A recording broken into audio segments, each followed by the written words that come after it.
entered so far, so it's fantastic. So without further ado, I would like to introduce our next presenter. Svetlana, you don't have a presentation, right? Okay.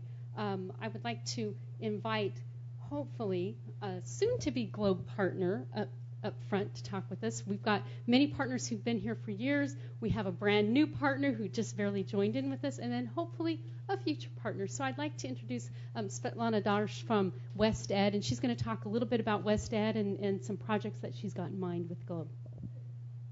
Want to be up here at the front? Go ahead.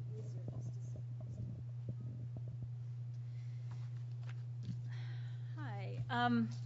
I didn't prepare a very formal presentation, so I'm going to talk to you broadly about my interest in this work and what we have in mind. And I want to direct your attention, though, first to some little binders that you have or folders that you have on your table. Do you all have one of those? And I have a little bit of extra stuffing. I prepared for 20 people, and I didn't. Does everybody have one of these? Because I'm happy to provide some more. I'll put these here. Here, I'll distribute them for you. Okay.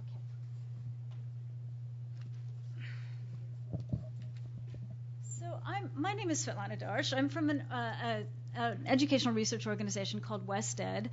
Many of you probably know WestEd. We have a huge department focused on science, math, engineering, and technology, the STEM fields, recently renamed.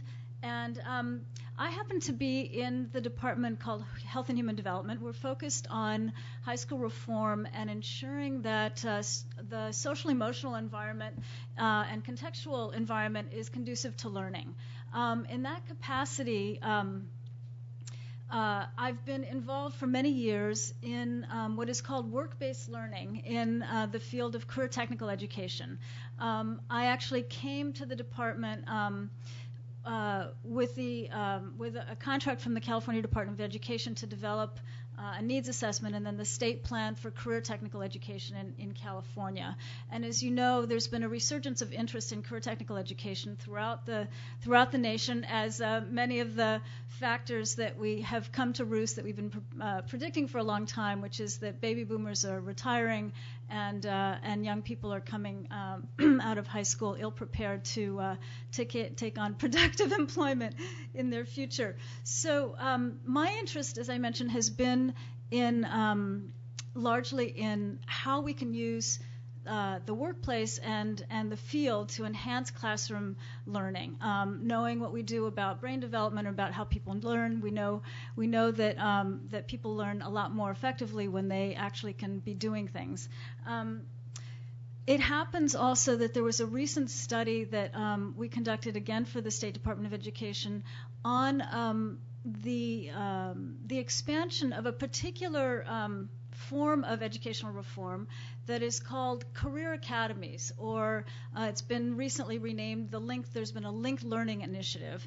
And career academies are essentially schools within schools that have some kind of career theme or some kind of theme. And there's been growing interest around the country, obviously, in environmental issues. And in California in particular, there's been a growth in the number of academies. And this report that we recently conducted, which I brought a few copies here. You probably have some, but there's a stack on the table if you're interested, and there's a CD in the back with the whole report. We have about 500 career academies in California, and there's been a particular interest, as I mentioned, in environmental academies. Governor Schwarzenegger had funded an initiative called the Career Pathways Initiative, and within that there were created about 60 green academies. There's now new funding for green academies in California. And having been involved in that work and having a personal interest in environmental issues, in particular in climate change issues, it happened that I became interested in ways that young people could get involved in climate research. And it happened, and I'll tell the quick story that I've already told to someone, that I was doing a study for the Irvine Foundation on the opportunities for expanding work-based learning opportunities in California. And I have a copy of that report as well. Again, I'm coming at all of this work from a different perspective than all of you. So you're more than welcome to take this. I understand if it's too much to carry, that's fine too. And I happened to be doing a site visit at a school in Southern California, and I landed on Climate Day. And it happened that there was a scientist from JPL who was doing a presentation to a group of young adults, and he was there, it turned out. And it was young adults from the ages of about 16 to 20, 22. And the scientist was very animated and was telling stories about how this new satellite was going to enable measurements of the Earth's temperature much more accurately than ever was possible before, and within 2 degrees. And he was very excited about it, and the kids kind of didn't react. And I was standing in the back of the room thinking, oh my God, we just do not do a great job. I mean, he was a great scientist, but the kids did not have a sensory notion of what 2 degrees meant. They knew that maybe you put on your sweater if there's a 2-degree change, but they didn't have any sense as to what that meant for the planet, certainly. And it happened that there were some folks outside in one of the booths that I connected with, and all of this to say that between my personal interest and seeing the knowing from my own research how important it is for students to be able to feel, touch, smell, do things in order to learn more effectively, and knowing that the Department of Education had made a commitment to expanding this kind of approach to high school reform, I decided that I wanted to somehow connect the dots. And I spoke with somebody at the National Science Foundation, and it turned out that, in fact, there is some interest in the possibility of linking. First of all, I found out that you all existed, that GLOBE already existed. At the time, I didn't know. GLOBE existed. I was delighted. And that, in fact, the academies could provide the kind of stability and so forth that implementation of GLOBE would require, or that could enhance the implementation of GLOBE in high schools in particular. And we all know that teachers come and go. We know that you invest in teaching, particularly now with budget shortfalls, we have teachers getting pink slipped. And so there was, it seemed to me that an academy so let me tell me a little bit more about an academy. Academies, as I mentioned, are schools within schools. You have a cohort of students that are together, oftentimes for 4 years, or at least for 2 years, 2 to 4 years. Teachers work together, and they work particularly in interdisciplinary teams oftentimes. So you have, and they're very interested in inquiry-based learning, not just in science. So you have an environment in the academies that is very conducive to doing this kind of work. And as it happens, we had a Career Academy conference, a big one in Sacramento just last week, and we've already begun to identify some schools who are already doing this kind of work and would be very eager to work with us. So I am going to just walk you through 2 little graphics here that I presented that kind of synthesizes what we have in mind without going into too much detail. Do I have a couple minutes still? Or I don't know what the time is. 4 more minutes. Okay. So the first graphic is sort of a general system graphic that talks about, there's all of the environmental forces, and these are things that affect the climate, but they also affect educational issues. We know that things are happening. We have demographic forces, we have geophysical forces, and socioeconomic, and a lot of things that are happening that we're involved with, research, policy, and so forth. And it seemed to me that this is one way to capture what I had in mind, which is that linking education reform, the huge emphasis both in California but throughout the country on STEM education in particular, given the workforce shortages that are anticipated, and then, of course, this wonderful program that you already have. The project that we're trying to develop is illustrated on this graphic, and it's GLOBE, but supported with many of the things that all of you are doing already. I've realized now that I've read all the partnership materials that you guys are all doing all of this. It's to provide intensive support and coaching, but not only from the on the science level, and I'm partnering with close colleague Art Sussman, who many of you know. He's doing a big presentation on Saturday morning here.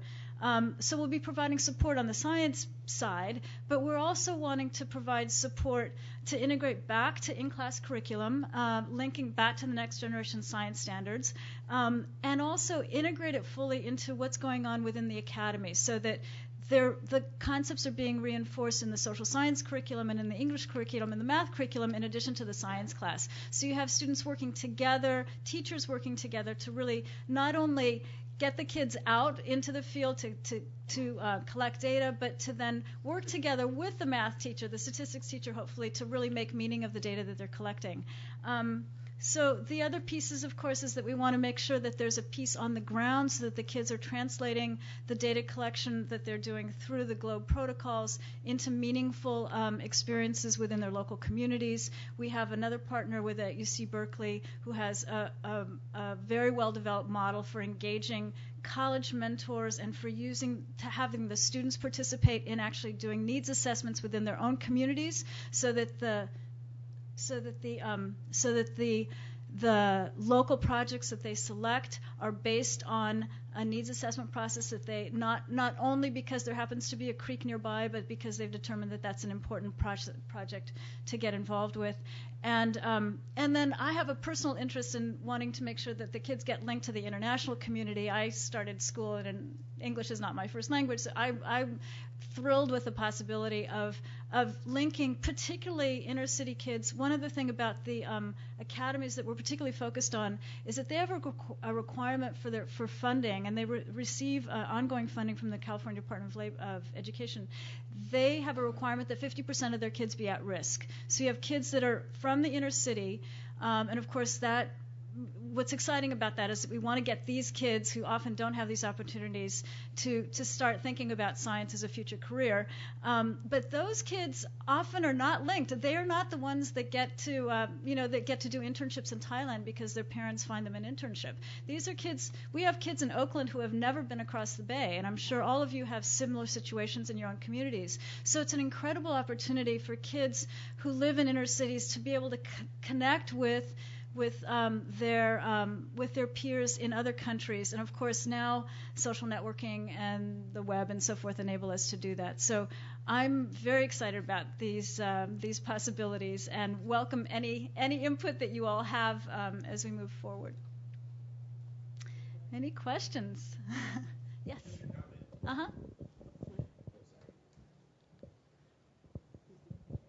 Texas has a similar program. I don't know if you're familiar with the Texas High School Project, but there's 51 STEM academies that do schools and schools, not all are schools and schools, but most of them. And there might be a link, and that's funded by Gates and Dell and some others. So Great. FYI. Great. Well, thank you. And that it is our intention to be able to scope out where there are similar initiatives. There's about 8,000 academies throughout.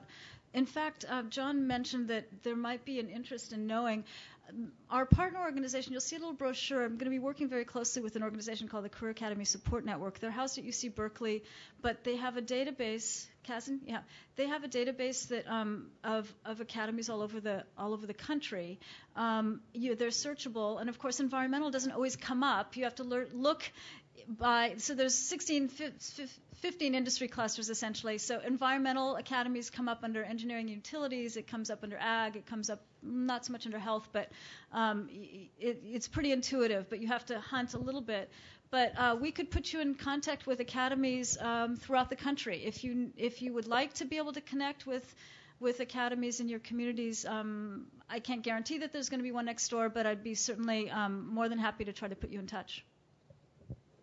Okay, thank you very much, Svetlana. Please give her a hand.